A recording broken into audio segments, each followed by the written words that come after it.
Good morning students आज हम S7 का रिवीजन स्टार्ट कर रहे हैं। उसमें सबसे पहले हम देखते हैं डेफिनेशंस के बारे में। यहाँ पे आपको जो डेफिनेशन दी गई है वो ऐसा नहीं कि इसमें से ही एग्जाम में से आएगी, बट ये आपको ज़्यादा रिफर करनी है। लेकिन जो उसके अलावा जो डेफिनेशन आपने CW में लिखी है वो भी आपको वन टाइम रेफर करनी है, क्योंकि एग्जाम में उसमें से भी आ सकता है। तो सबसे पहले डेफिनेशन हम देखते हैं nutrition. Nutrition is the process of taking food by an organism and its digestion, absorption and utilization by the body. Nutrition एक ऐसी प्रोसेस है जिसमें ऑर्गेनिजम्स, एनिमल्स, प्लांट फूड लेता है, फिर उसको डाइजेस्ट करता है, एब्जॉर्ब करता है उसमें से न्यूट्रिशन एंड यूटिलाइज करता है हमारा बॉडी, उसको बोला जाता है न्यूट्रिशन। Second, photosynthesis. फोटोसिंथेसिस बहुत कॉमन है, जो आप 5th 6th आने से पढ़ रहे हो। The process of which green plant make their own food from carbon dioxide and water by using solar energy in the presence of chlorophyll is called photosynthesis. जिस प्रोसेस में ग्रीन प्लांट अपना food बनाता है glucose के form में, किसका use करके? Carbon dioxide का, वाटर का एंड सनलाइट का यूज़ करके, और किसकी प्रेजेंस में? क्लोरोफिल की। क्लोरोफिल कहाँ पे होता है? लीव्स में। उसको क्या बोला जाएगा? फोटोसिंथेसिस। नेक्स्ट वन है symbiosis. Symbiosis is the mutual association in which two different type of organisms live and work together for their mutual benefit is called symbiosis. Symbiosis यानी कि म्यूचुअल अंडरस्टैंडिंग होती है। हम ऐसे बोलते हैं कि हम दोनों बेस्ट फ्रेंड हैं, कि हम दोनों एक दूसरे का समझ सकते हैं feeling. In short, mutual association से दो ऑर्गेनिजम्स, दो डिफरेंट टाइप के ऑर्गेनिजम्स साथ में रहते हैं, वर्क करते हैं म्यूचुअल बेनिफिट के लिए, दोनों को बेनिफिट होता है, उसको बोला जाएगा सिम्बायोसिस। इसके अलावा आपको सेप्रोफाइटिक पैरासाइटिक न्यूट्रिशन के बारे में भी पता होना चाहिए। सेप्रोफाइटिक न्यूट्रिशन या इन शॉर्ट कि जो नॉन ग्रीन प्लांट है वो अपना न्यूट्रिशन जो dead and decking organic matter होता है प्लांट एंड एनिमल की, उसमें से लेता है, उसको बोला जाएगा सेप्रोफाइटिक न्यूट्रिशन। नेक्स्ट है पैरासाइटिक न्यूट्रिशन, यानी कि जिस मोड ऑफ न्यूट्रिशन में प्लांट दूसरे अदर ऑर्गेनिजम्स के ऊपर यानी कि दूसरे प्लांट के ऊपर रहेगा, और जो स्पेशली ग्रीन प्लांट के ऊपर, और वो अपना रेडीमेड फूड ऑब्टेन करता है, उसको बोला जाएगा पैरासाइटिक न्यूट्रिशन। नेक्स्ट वन आपको दिया गया है हेटेरोट्रॉफिक न्यूट्रिशन। हेटेरोट्रॉफिक न्यूट्रिशन यानी कि the mode of nutrition in which organisms cannot make its own food from the simple substance but obtain ready-made food from food made by green plants directly या तो indirectly is called heterotrophic nutrition. Heterotroph means दूसरे के ऊपर depend होना। Organisms यानी कि हम अपना फूड नहीं बना सकते हैं, बट हम रेडीमेड फूड ऑब्टेन करते हैं जो ग्रीन प्लांट ने बनाया है डायरेक्टली या तो इनडायरेक्टली, उसको बोला जाएगा हेटेरोट्रॉफिक न्यूट्रिशन। सेम वैसे ऑटोट्रॉफिक न्यूट्रिशन यानी कि जो ग्रीन प्लांट अपना फूड बनाता है सिंपल सब्सटेंस का यूज करके, उसको बोला जाएगा ऑटोट्रॉफिक न्यूट्रिशन। तो ये सब आपको पता होना चाहिए। नेक्स्ट वन है ingestion. The process by which food is taken inside into the body is called ingestion. जिस प्रोसेस में ऑर्गेनिजम्स अपना फूड बॉडी के अंदर लेता है, उसको बोला जाएगा इंजेशन। नेक्स्ट है absorption. The process in which simple soluble digested food substance are absorb into blood is called absorption. Ingestion के बाद आएगा डाइजेशन, और डाइजेशन के बाद आएगा एब्जॉर्प्शन। जिस फूड का डाइजेशन हो गया है, फिर जो सॉल्युबल सिंपल सब्सटेंस है, जो डाइजेस्टेड फूड है, वो सब्सटेंस का हमारी बॉडी में स्पेशली ब्लड में एब्जॉर्प्शन होता है, उसको बोला जाएगा एब्जॉर्प्शन प्रोसेस। नेक्स्ट वन है इजेशन। इजेशन मीन्स जो अनडाइजेस्टेड फूड, ऐसा नहीं कि हम जो फूड लेते हैं वो सारा डाइजेस्ट हो जाता है, जो अनडाइजेस्टेड फूड हमारी बॉडी में पड़ा रहता है वो हम हमारी बॉडी में से रिमूव कर देते हैं, उसको बोला जाएगा इजेशन। नेक्स्ट वन है peristalsis. The pushing down of food by walls of esophagus in a valve-like manner is called peristalsis. Peristalsis means कि हम जो फूड लेते हैं माउथ में रखते हैं, वो इसोफेगस की जो वॉल होती है वहाँ से वेव लाइक मैनर में फूड पास होता है, उसको बोला जाएगा peristalsis. Next, reproduction. The production of new individual from the parent is known as a reproduction. Reproduction process क्या होती है, जो पेरेंट है उसमें उसके जैसा ही न्यू इंडिविजुअल है उसका प्रोडक्शन होता है, तो उसको बोला जाएगा रिप्रोडक्शन प्रोसेस। नेक्स्ट वन है sexual reproduction, the production of new plant from existing parent by the fusion of their gamete is called sexual reproduction. Sexual reproduction यानी कि पेरेंट का जो गैमेट होता है, जो सेल्स है मेल एंड फीमेल सेल्स, उसका फ्यूजन होता है और उसमें से न्यू प्लांट उसके जैसा ही जो एग्जिस्टिंग पेरेंट है उसके सेल्स फ्यूज होकर न्यू प्लांट उसके जैसे ही न्यू प्लांट डेवलप होते हैं, उसको बोला जाएगा sexual reproduction. Sexual reproduction means इसमें न्यू प्लांट होने के लिए सिंगल पेरेंट ही इन्वॉल्व होते हैं, उसमें गैमेट का फ्यूजन होने की ज़रूरत नहीं है। Next one है unisexual flower. The flower that contain only one organ for reproduction, either pistil or stamen, is called unisexual flower. जिस फ्लावर में एक ही ऑर्गन होता है, या तो स्टेमेन होगा या तो पिस्टिल, या तो मेल रिप्रोडक्टिव ऑर्गन होगा या तो फीमेल रिप्रोडक्टिव ऑर्गन होगा, उसको बोला जाएगा यूनिसेक्सुअल फ्लावर। बाइसेक्सुअल फ्लावर यानी कि दोनों ऑर्गन होते हैं। Next one, pollination. The transfer of pollen grain from the anther to stigma of a flower is called pollination. Pollination यानी कि जो pollen grains है एंथर में उसका ट्रांसफर होता है स्टिग्मा के ऊपर, जो फ्लावर है उसमें जो स्टिग्मा प्रेजेंट है वहाँ पे क्या होता है, ट्रांसफर होता है, और फिर क्या होता है फर्टिलाइजेशन की प्रोसेस होती है, तो इसको बोला जाएगा पोलिनेशन। नेक्स्ट है पोलिनेशन में आएगा self and cross pollination. Self pollination means same he anther एक फ्लावर है जिसमें दोनों एंथर एंड स्टिग्मा दोनों पार्ट प्रेजेंट है, तो एंथर से जो पोलन ग्रेन स्टिग्मा में जाएगी सेम फ्लावर में, तो उसको बोला जाएगा सेल्फ पोलिनेशन। क्रॉस पोलिनेशन यानी कि एक फ्लावर में मेल पार्ट है, सेकेंड फ्लावर में सेम प्लांट के, प्लांट डिफरेंट नहीं है, सेम काइंड के प्लांट, सॉरी सेल्फ में सेम प्लांट के फ्लावर में, बट क्रॉस में क्या होगा कि जो फ्लावर है जो पोलन ग्रेन्स एंथर में से फ्लावर वन प्लांट के जो एक फ्लावर है उसमें फीमेल पार्ट है, और सेम टाइप का जो प्लांट है उसमें जो फ्लावर है उसमें मेल पार्ट है, तो मेल पार्ट में से जो पोलन ग्रेन्स है फीमेल पार्ट में स्टिग्मा में ट्रांसफर होती है सेम काइंड के प्लांट में, बट प्लांट डिफरेंट है। उसमें जो फ्लावर्स है वो उसमें सेल्फ में क्या था कि प्लांट सेम था, और यहाँ पे प्लांट डिफरेंट है बट फ्लावर सेम काइंड का प्लांट है, मीन्स रोज तो रोज में ही होगा, रोज तो लोटस में नहीं हो सकता है रिप्रोडक्शन, तो दो डिफरेंट प्लांट है, उसमें एक प्लांट में मेल है पार्ट और सेकंड में फीमेल पार्ट है, तो उसमें जो पोलिनेशन होता है वो है क्रॉस पोलिनेशन।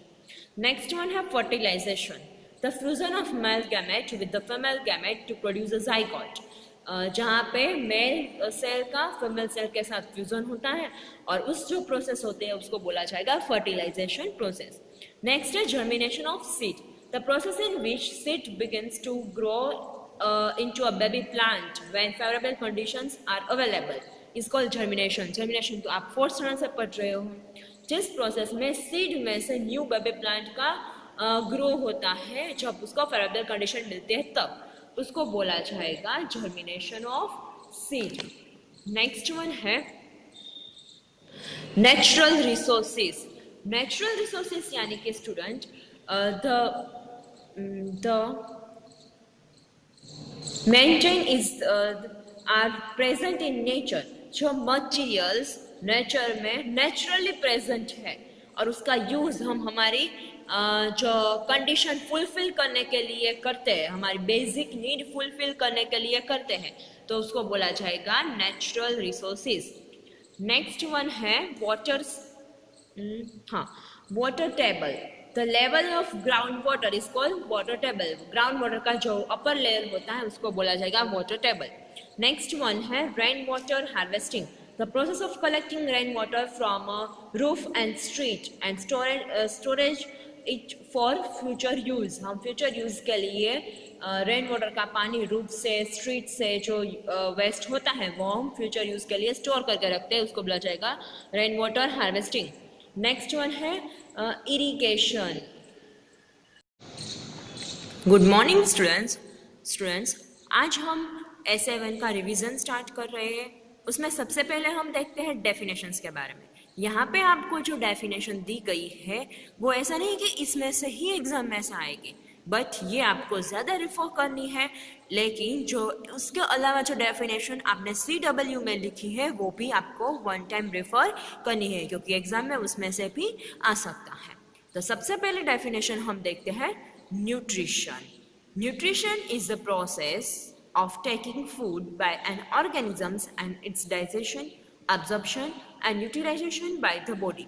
न्यूट्रिशन एक ऐसी प्रोसेस है जिसमें ऑर्गेनिजम्स, एनिमल्स, प्लांट फूड लेता है, फिर उसको डाइजेस्ट करता है, एब्जॉर्ब करता है उसमें से न्यूट्रिशन एंड यूटिलाइज करता है हमारा बॉडी, उसको बोला जाता है न्यूट्रिशन। Second, photosynthesis. फोटोसिंथेसिस बहुत कॉमन है, जो आप 5th 6th स्टैंडर्ड से पढ़ रहे हो। The process of which green plant make their own food from carbon dioxide and water by using solar energy in the presence of chlorophyll is called photosynthesis. जिस process में green plant अपना food बनाता है glucose के form में, किसका use करके? Carbon dioxide का, वाटर का एंड सनलाइट का यूज़ करके, और किसकी प्रेजेंस में? क्लोरोफिल की। क्लोरोफिल कहाँ पे होता है? लीव्स में। उसको क्या बोला जाएगा? फोटोसिंथेसिस। नेक्स्ट वन है symbiosis. Symbiosis is the mutual association in which two different type of organisms live and work together for their mutual benefit is called symbiosis. Symbiosis यानी कि म्यूचुअल अंडरस्टैंडिंग होती है। हम ऐसे बोलते हैं कि हम दोनों बेस्ट फ्रेंड हैं, कि हम दोनों एक दूसरे का समझ सकते हैं feeling. In short, mutual association से दो ऑर्गेनिजम्स, दो डिफरेंट टाइप के ऑर्गेनिजम्स साथ में रहते हैं, वर्क करते हैं म्यूचुअल बेनिफिट के लिए, दोनों को बेनिफिट होता है, उसको बोला जाएगा सिम्बायोसिस। इसके अलावा आपको सेप्रोफाइटिक, पैरासाइटिक न्यूट्रिशन के बारे में भी पता होना चाहिए। सेप्रोफाइटिक न्यूट्रिशन या इन शॉर्ट कि जो नॉन ग्रीन प्लांट है वो अपना न्यूट्रिशन जो dead and decking organic matter होता है प्लांट एंड एनिमल की, उसमें से लेता है, उसको बोला जाएगा सेप्रोफाइटिक न्यूट्रिशन। नेक्स्ट है पैरासाइटिक न्यूट्रिशन, यानी कि जिस मोड ऑफ न्यूट्रिशन में प्लांट दूसरे अदर ऑर्गेनिजम्स के ऊपर, यानी कि दूसरे प्लांट के ऊपर रहेगा, और जो स्पेशली ग्रीन प्लांट के ऊपर, और वो अपना रेडीमेड फूड ऑब्टेन करता है, उसको बोला जाएगा पैरासाइटिक न्यूट्रिशन। नेक्स्ट वन आपको दिया गया है हेटेरोट्रॉफिक न्यूट्रिशन। हेटेरोट्रॉफिक न्यूट्रिशन यानी कि the mode of nutrition in which organisms cannot make its own food from the simple substance but obtain ready-made food from food made by green plants directly या तो indirectly is called heterotrophic nutrition. Heterotroph means दूसरे के ऊपर depend होना। Organisms यानी कि हम अपना फूड नहीं बना सकते हैं, बट हम रेडीमेड फूड ऑब्टेन करते हैं जो ग्रीन प्लांट ने बनाया है डायरेक्टली या तो इनडायरेक्टली, उसको बोला जाएगा हेटेरोट्रॉफिक न्यूट्रिशन। सेम वैसे ऑटोट्रॉफिक न्यूट्रिशन, यानी कि जो ग्रीन प्लांट अपना फूड बनाता है सिंपल सब्सटेंस का यूज करके, उसको बोला जाएगा ऑटोट्रॉफिक न्यूट्रिशन। तो ये सब आपको पता होना चाहिए। नेक्स्ट वन है ingestion. The process by which food is taken inside into the body is called ingestion. जिस प्रोसेस में ऑर्गेनिजम्स अपना फूड बॉडी के अंदर लेता है, उसको बोला जाएगा इंजेशन। नेक्स्ट है absorption. The process in which simple soluble digested food substance are absorb into blood is called absorption. Ingestion के बाद आएगा डाइजेशन, और डाइजेशन के बाद आएगा एब्जॉर्प्शन। जिस फूड का डाइजेशन हो गया है, फिर जो सॉल्युबल सिंपल सब्सटेंस है, जो डाइजेस्टेड फूड है, वो सब्सटेंस का हमारी बॉडी में स्पेशली ब्लड में एब्जॉर्प्शन होता है, उसको बोला जाएगा एब्जॉर्प्शन प्रोसेस। नेक्स्ट वन है इजेशन। इजेशन मीन्स जो अनडाइजेस्टेड फूड, ऐसा नहीं कि हम जो फूड लेते हैं वो सारा डाइजेस्ट हो जाता है, जो अनडाइजेस्टेड फूड हमारी बॉडी में पड़ा रहता है वो हम हमारी बॉडी में से रिमूव कर देते हैं, उसको बोला जाएगा इजेशन। नेक्स्ट वन है peristalsis. The pushing down of food by walls of esophagus in a valve-like manner is called peristalsis. Peristalsis means कि हम जो फूड लेते हैं, माउथ में रखते हैं, वो इसोफेगस की जो वॉल होती है वहाँ से वेव लाइक मैनर में फूड पास होता है, उसको बोला जाएगा peristalsis. Next, reproduction. The production of new individual from the parent is known as a reproduction. Reproduction process क्या होती है? जो पेरेंट है उसमें उसके जैसा न्यू इंडिविजुअल है उसका प्रोडक्शन होता है, तो उसको बोला जाएगा रिप्रोडक्शन प्रोसेस। नेक्स्ट वन है sexual reproduction. The production of new plant from existing parent by the fusion of their gamete is called sexual reproduction. Sexual reproduction यानी कि पेरेंट का जो गैमेट होता है, जो सेल्स है मेल एंड फीमेल सेल्स, उसका फ्यूजन होता है और उसमें से न्यू प्लांट, उसके जैसे ही जो एग्जिस्टिंग पेरेंट है उसके सेल्स फ्यूज होकर न्यू प्लांट, उसके जैसे ही न्यू प्लांट डेवलप होते हैं, उसको बोला जाएगा sexual reproduction. Sexual reproduction means इसमें न्यू प्लांट होने के लिए सिंगल पेरेंट ही इन्वॉल्व होते हैं, उसमें गैमेट का फ्यूजन होने की ज़रूरत नहीं है. Next one है unisexual flower. The flower that contain only one organ for reproduction, either pistil or stamen, is called unisexual flower. जिस फ्लावर में एक ही ऑर्गन होता है, या तो स्टेमेन होगा या तो पिस्टिल, या तो मेल रिप्रोडक्टिव ऑर्गन होगा या तो फीमेल रिप्रोडक्टिव ऑर्गन होगा, उसको बोला जाएगा यूनिसेक्सुअल फ्लावर. बाइसेक्सुअल फ्लावर यानी कि दोनों ऑर्गन होते हैं. Next one, pollination. The transfer of pollen grain from the anther to stigma of a flower is called pollination. Pollination यानी कि जो pollen grains है एंथर में, उसका ट्रांसफर होता है स्टिग्मा के ऊपर. जो फ्लावर है उसमें जो स्टिग्मा प्रेजेंट है वहाँ पे क्या होता है, ट्रांसफर होता है, और फिर क्या होता है, फर्टिलाइजेशन की प्रोसेस होती है, तो इसको बोला जाएगा पोलिनेशन. नेक्स्ट है पोलिनेशन में आएगा self and cross pollination. Self pollination means same he anther, एक फ्लावर है जिसमें दोनों एंथर एंड स्टिग्मा दोनों पार्ट प्रेजेंट है, तो एंथर से जो पोलन ग्रेन स्टिग्मा में जाएगी सेम फ्लावर में, तो उसको बोला जाएगा सेल्फ पोलिनेशन. क्रॉस पोलिनेशन यानी कि एक फ्लावर में मेल पार्ट है, सेकेंड फ्लावर में सेम प्लांट के, प्लांट डिफरेंट नहीं है, सेम काइंड के प्लांट, सॉरी सेल्फ में सेम प्लांट के फ्लावर में. बट क्रॉस में क्या होगा कि जो फ्लावर है, जो पोलन ग्रेन्स एंथर में से फ्लावर वन प्लांट के जो एक फ्लावर है उसमें फीमेल पार्ट है, और सेम टाइप का जो प्लांट है उसमें जो फ्लावर है उसमें मेल पार्ट है, तो मेल पार्ट में से जो पोलन ग्रेन्स है फीमेल पार्ट में स्टिग्मा में ट्रांसफर होती है सेम काइंड के प्लांट में, बट प्लांट डिफरेंट है. उसमें जो फ्लावर्स हैं वो, उसमें सेल्फ में क्या था कि प्लांट सेम था, और यहाँ पे प्लांट डिफरेंट है बट फ्लावर सेम काइंड का प्लांट है. मीन्स रोज तो रोज में ही होगा, रोज तो लोटस में नहीं हो सकता रिप्रोडक्शन. तो दो डिफरेंट प्लांट है, उसमें एक प्लांट में मेल है पार्ट और सेकंड में फीमेल पार्ट है, तो उसमें जो पोलिनेशन होता है वो है क्रॉस पोलिनेशन. नेक्स्ट वन है fertilisation. The fusion of male gamete with the female gamete to produce a zygote. जहाँ पे मेल सेल का फीमेल सेल के साथ फ्यूजन होता है, और उस जो प्रोसेस होते हैं उसको बोला जाएगा फर्टिलाइजेशन प्रोसेस. नेक्स्ट है germination of seed. The process in which seed begins to grow into a baby plant when favorable conditions are available is called germination. Germination तो आप फोर्थ स्टैंडर्ड से पढ़ रहे हो, जिस प्रोसेस में सीड में से न्यू बेबी प्लांट का ग्रो होता है, जब उसको फेवरेबल कंडीशन मिलते हैं तब उसको बोला जाएगा germination of seed. Next one है नेचुरल रिसोर्सेज. नेचुरल रिसोर्सेज यानी कि student the maintain is are present in nature. जो मटेरियल्स नेचर में नेचुरली प्रेजेंट है और उसका यूज हम हमारी जो कंडीशन फुलफिल करने के लिए करते हैं, हमारी बेसिक नीड फुलफिल करने के लिए करते हैं, तो उसको बोला जाएगा नेचुरल रिसोर्सेज. नेक्स्ट वन है वाटर. हाँ, water table. The level of groundwater is called water table. Groundwater का जो upper layer होता है उसको बोला जाएगा water table. Next one है rainwater harvesting. The process of collecting rainwater from a roof and street and storage it for future use. हम future use के लिए rainwater का पानी रूफ से, स्ट्रीट से जो वेस्ट होता है वो हम future use के लिए स्टोर करके रखते हैं, उसको बोला जाएगा rainwater harvesting. नेक्स्ट वन है इरिगेशन. प्लांट को हम rather than rain water different तरीके से हम प्लांट को पानी देते हैं, उस प्रोसेस को बोला जाएगा इरिगेशन. नेक्स्ट वन है एफोरेस्टेशन.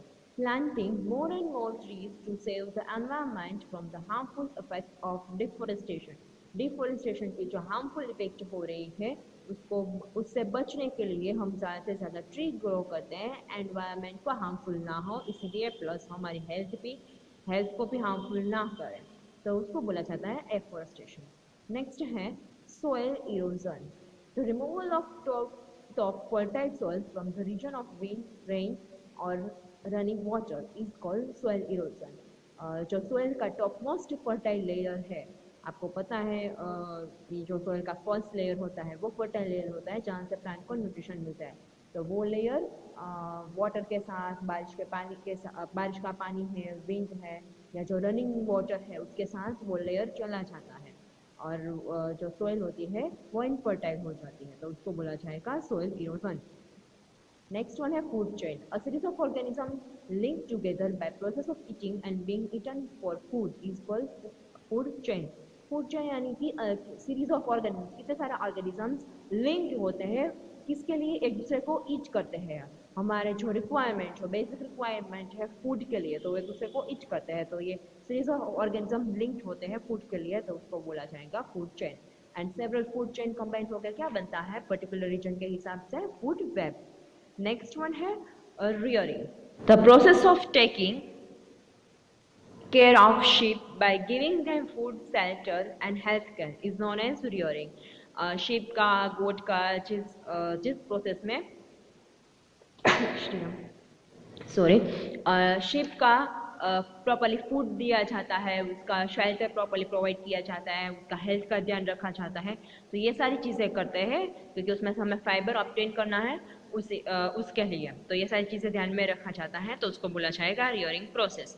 नेक्स्ट वन है sericulture, the rearing of silk worm for obtaining silk. Silk worm का रियरिंग किया जाता है क्योंकि हमें ज़्यादा से ज़्यादा वो सिल्क प्रोवाइड करें इसीलिए, तो उसको बोला जाएगा सेरिकल्चर। नेक्स्ट वन है सेल, जो cell is structure and functional unit of basic, जो ऑर्गेनिजम्स होता है उसका जो बेसिक यूनिट है वो है सेल, जो स्ट्रक्चरल एंड फंक्शनल यूनिट हमारा होता है।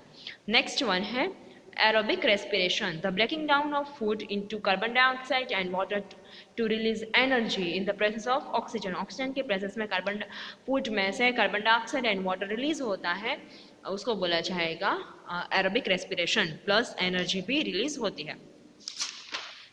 नेक्स्ट वन है breathing rate, the number of time a person breathe in a minute.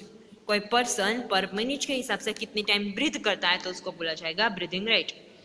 Next one है vein, vein are blood vessels that carry blood from all parts of body back to the heart. Vein एक ऐसे blood vessels है जो different body part से blood को heart तक पहुंचाते हैं। एंड आर्टरीज, आर्टरीज क्या है, जो हार्ट से लेके ब्लड को डिफरेंट बॉडी पार्ट्स तक पहुंचाने का काम करता है। नेक्स्ट वन है pulse rate, the number of beat per minute, that is known as a pulse rate. Excretion, excretion means the removal of waste product in the cell of organisms. हमारे body में जो waste product generate होती है उसका removal होता है हमारे tissue से, ऑर्गेनिजम्स में से, तो उसको बोला जाता है excretion process.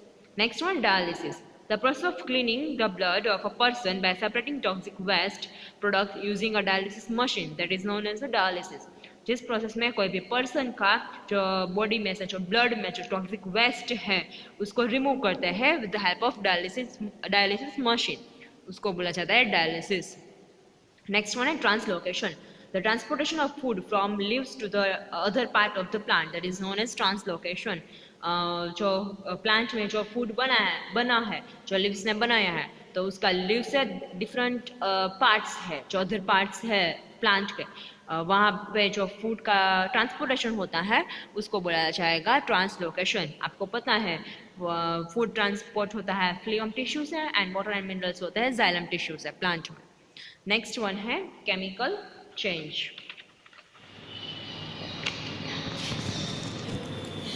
a change in which new substance with the entirely different chemical composition and properties form from the original substance, that is known as a chemical change। इस चेंज में क्या होता है, एक नया ही सब्सटेंस बनता है जिसकी डिफरेंट प्रॉपर्टीज कंपोजिशन होता है रादर देन ओरिजिनल सब्सटेंस, जिसको बोला जाएगा chemical change. And physical change में सिर्फ फिजिकल प्रॉपर्टी चेंज होती है और केमिकल कंपोजिशन चेंज नहीं होता है, न्यू सब्सटेंस का फॉर्मेशन नहीं होता है। नेक्स्ट वन है galvanisation, the process of depositing the thin layer of iron metal on the thin layer of zinc metal on the iron object is known as a galvanisation. जिस process में zinc का layer बनाया जाता है iron object के ऊपर, क्योंकि हमें क्या करना है, रस्टिंग से प्रिवेंट करना है, तो उस प्रोसेस को बोला जाएगा गैल्वेनाइजेशन। लास्ट वन है ट्रांसपीरेशन। ट्रांसपीरेशन आपको टेक्स्ट बुक का पेज नंबर 174 ऊपर दिया गया है। ये आपको CW में नहीं लिखा है, लेकिन ऐसे भी जो कॉमन डेफिनेशंस है वो मैं ऐसे भी पूछूंगी। ट्रांसपीरेशन यानी कि एक्सेसिव वाटर का लॉस होता है, स्पेशली लीव्स के पार्ट में से, और वो क्या हो जाता है, इवोपरेट हो जाता है वाटर, तो उसको बोला जाएगा ट्रांसपीरेशन। तो स्टूडेंट आपको ये डेफिनेशन S7 के लिए दिखाई है, ये ज़्यादा रिफर करनी है और बाकी सब भी आपको रीड करना है, ऐसा नहीं कि इसमें से ही एग्जाम में आएगा। नेक्स्ट हम ऑब्जेक्टिव्स देखेंगे नेक्स्ट वीडियो में।